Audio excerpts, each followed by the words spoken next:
All right, this is your 11:30 The Tiger football update. Probably the last one until spring football, but let's go ahead and talk about the decision Jamal Adams made to declare for the NFL draft. The safety linebacker All-American decides to leave LSU to go pursue the NFL, and deservingly so. Projected to be a top 4 pick, no doubt, top 10 at least. He had over 200 tackles. Uh, just a huge impact on this LSU defense this past 3 years. And with him leaving, you have Tre'Davious White also leaving in the secondary as he's graduating.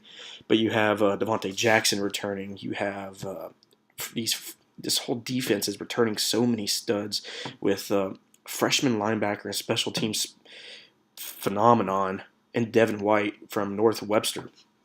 And every time I see him play, I think that this guy is going to be the next big thing at LSU.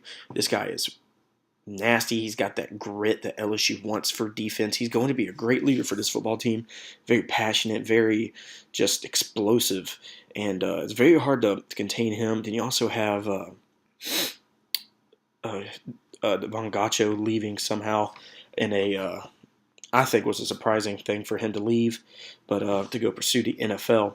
But then you also have Duke Riley, the leading tackler, linebacker for the Tigers, who's definitely going to be a huge loss for LSU. But LSU is called DBU for a reason. They're going to definitely, they're definitely going to be a huge impact in reloading that defense. It's going to be okay on the defense side of the ball. You have Kendall Beckwith leaving as well. But what you really need to focus on if you're an LSU fan or even just an LSU personnel is definitely the offense. And with Matt Canada coming in, taking over, and changing the formations up, and having Darius Guice come back and having 4 potential starting quarterbacks next year if Danny Etling doesn't excel at the new formations that Matt Canada is going to run. And you have Danny Etling, of course. Brandon Harris is staying. He says he wants to try to compete for the starting job. I think this might, if this Matt Canada formation is multiple formations, I think he really could have a huge turnaround in this style of play. Then you also have 2 freshman quarterbacks coming in. One in Lowell Narcisse, a quarterback from St. James, Louisiana. Then also Miles Brennan, number 5 pocket passer quarterback coming from Mississippi, and so it's going to be interesting to see the quarterback competition for the Tigers this year in spring training, but not spring training. I'm sorry, spring football. It's spring game, all that good stuff. But on the offensive side of the football, you're losing starting center Ethan Posick, great kid. Interviewed him a couple of times. He's a standout kid, standout person, and I think he's got a future in the NFL. He's a big dude, very athletic, fast, very strong. I think he might have a good future in the NFL. But let's go back to the defense side of the football, and with Dante Jackson and him only being a sophomore and how well he played this year, I think it was just one of the huge impacts no one really noticed to see.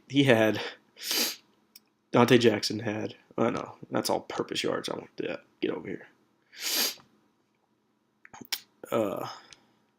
Dante Jackson had 39 tackles, 2 interceptions, 8 breakups, and 10 deflections, showing that he is a very, very good quarterback that's coming back next year to help this Matt Canada defense to, I think, contend for a national championship or at least a playoff spot.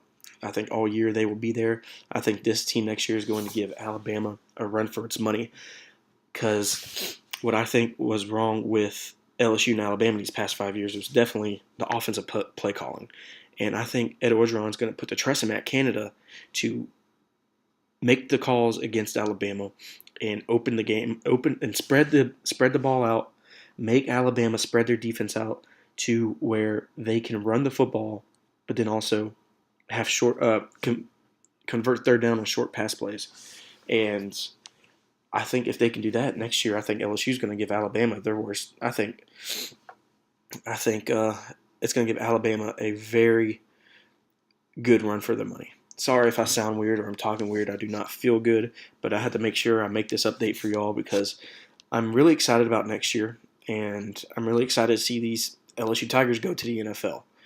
And because LSU is just the team that I think produces the most NFL defensive players, at least LSU and Bama. But I'm excited to see what Adams and Tre'Davious White, because he's from Shreveport, where I'm from, represent the Shreveport area, and Fournette. I can't wait to see how he actually transitions into NFL. And it's a good thing to see these Tigers succeed, and that's a good thing for recruiting as well. And especially with Ed Orgeron, how great of a recruiter he is, not losing a step in that with Les Miles leaving the Tigers, but then also with Matt Canada and Dave Aranda showing what they can do on the field. And I think LSU is definitely going to contend these next couple of years for a national championship. And maybe even, I think next year's just have good a chance as any. But this has been your LSU Sports Update. Excuse me for sounding bad. I do not feel good. But anyway, as always, God bless.